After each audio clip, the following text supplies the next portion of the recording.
Finally, the moment we have been waiting for has arrived. This is the moment we needed and the moment we deserved. I'm talking about the Snyder Cut.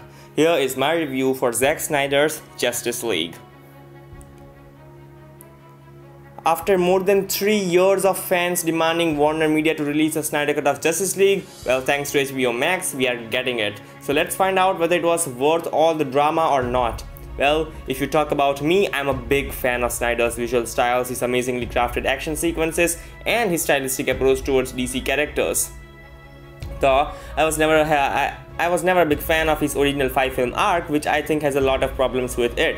But then I loved his work on Batman vs Superman and Man of Steel, and this makes it more and more difficult for me to judge the Snyder Cut. On one hand, it returns with all those dark and quirky elements BVS had, but at the same time, it is a continuation of a 5-film arc which I don't endure.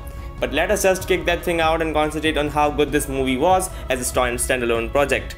So, where to start? I often start my reviews with the good stuff, and in this case, there is a lot of good stuff. But what I enjoyed the most about DC is their characters, and the Snyder Cut gives justice to each and every character in its long 4-hour runtime, something that the original Justice League 2017 film merely did. All the characters are endowed within their own beautiful worlds, but above them all is our Cyborg. Cyborg, though mostly a robotic body, delivers the most human story out of all of them. He has some really strong and sensible moments, which were completely cut out of the first Justice League movie due to that idiot Joss Whedon.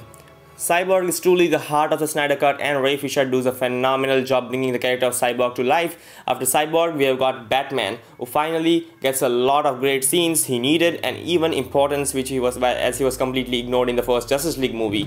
And yeah, he doesn't do humor this time, as he should not. Ben Affleck kills it as Batman. I've always been a huge fan of him since BVS because I think his version is the most comic accurate version in terms of looks. Now don't mention that he broke his rules and he uses guns, but I'm okay with that.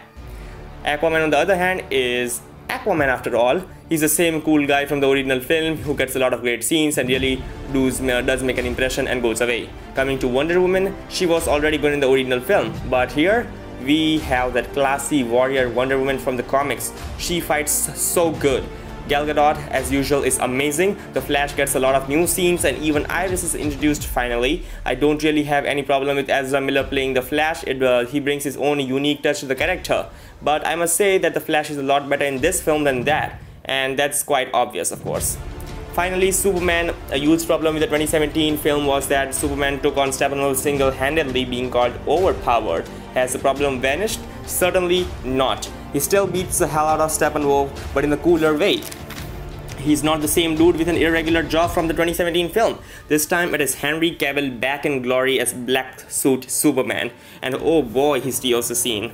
Now who wants to hear about the big baddie Darkseid? Certainly everyone does. Now he's not like a huge presence throughout the film, of course, but he does not have, he does have a countable amount of scenes. Ray Porter's voice is amazing. Reminds me of Kratos from God of War. But what about Steppenwolf? Looks like he has grown up as 3 years have passed. He looks bigger, scarier, and better. Well, that doesn't mean he's a good villain out of all the DC galore. Picking up somebody like Steppenwolf as the main villain in the first live-action Justice League movie doesn't suit, especially when you have so many of the great villains like Anti-Monitor, Amazo, Starro, Vandal Savage, Trigon, etc, etc. Now I know Snyder was working as per his vision, but this part of it just doesn't work for me. Steppenwolf is a lot better than the original film, but not a perfect choice for the main villain. Well, of course, there are a lot of other great characters too, and some meant to be surprises to the fans. I can't talk about them at all. Yes, we have got a few surprises in the Snyder Cut. As for other characters and actors, all of them have done a good job here. Amy Adams as Lois Lane, Diane Lane as Martha Kent, Jeremy Irons as Alfred, J.K. Simmons as Commissioner Gordon, and Connie Nielsen as Hippolyta. All are good. Turning to the sweet Snyder visual, just forget that you will get all those colorful visual sparkling effects and brightness from the 2017 film. The Snyder Cut is dark, just like Batman vs Superman, or a bit less than that. Though I loved these effects throughout the entirety of the film, I must say that they didn't quite work with the underwater world. After seeing the eye-pleasing underwater world in James Wan's Aquaman, this underwater world seems to be a bit sick. It is just not that visually stunning, however.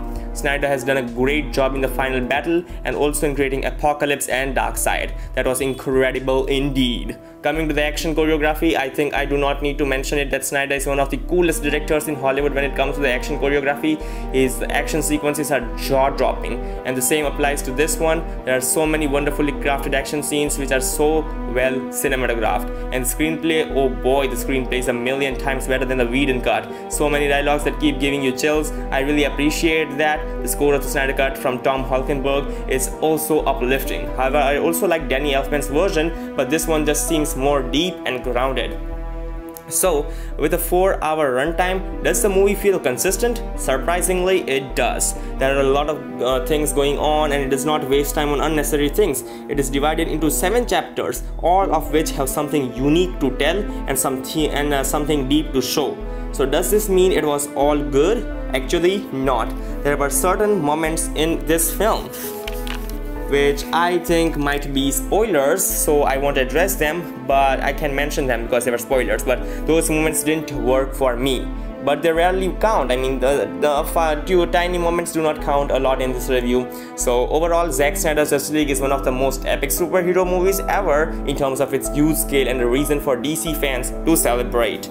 At the end of the day, who is the true hero of Justice League? It's neither Batman, nor Superman, nor Wonder Woman, nor Cyborg, nor Flash, nor Aquaman. It is Zack Snyder himself and all his fans who have supported him throughout these years. It's a nice little treat from Snyder to his fans. I would like to give this one a stunning 8.8 out of 10. I will definitely recommend you to check this out if you're a superhero fan and if you like Snyder's visuals and his appeal towards the characters, then you should definitely check this out. And that's it. Like, share and subscribe. Film Villa.